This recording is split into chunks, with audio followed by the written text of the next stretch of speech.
স্বৰচিত কবিতাৰ শিৰোনাম স্বাধীনতা। বীৰত্বৰে গগন ফলাৰ অনুধ্বনিৰে ব্ৰিটিছৰ সৈতে যুঁজিবলৈ আগুৱাই যোৱাৰ অভূতপূৰ্ব প্ৰয়াস। মহান স্বাধীনতা সংগ্ৰামীৰ ত্যাগ স্বীকাৰৰ দলি শত সহস্ৰ শ্বহীদৰ কেঁচা তেজৰ গোন্ধ নাকত লাগি ধৰে আজিও। স্বদেশ জাতিৰ হকে প্ৰাণ আহুতি দিয়াৰ বিনিময় স্বাধীন ভাৰতৰ নাগৰিক আমি।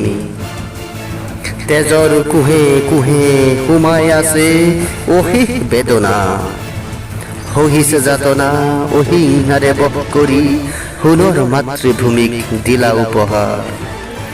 গৌৰৱময় ভাৰতৰ অনেক মহান সংগ্ৰামী অসমীয়াৰ বীৰ সন্তান কুহল কোঁৱৰ মণিৰাম দেৱান পিয়লি ফুকন আৰু অনেকে দিছে প্ৰাণ আহুতি। নিজৰ লগতে প্ৰজন্মক গঢ়িব লাগিব স্বাধীন দেশৰ সেনানী আমি।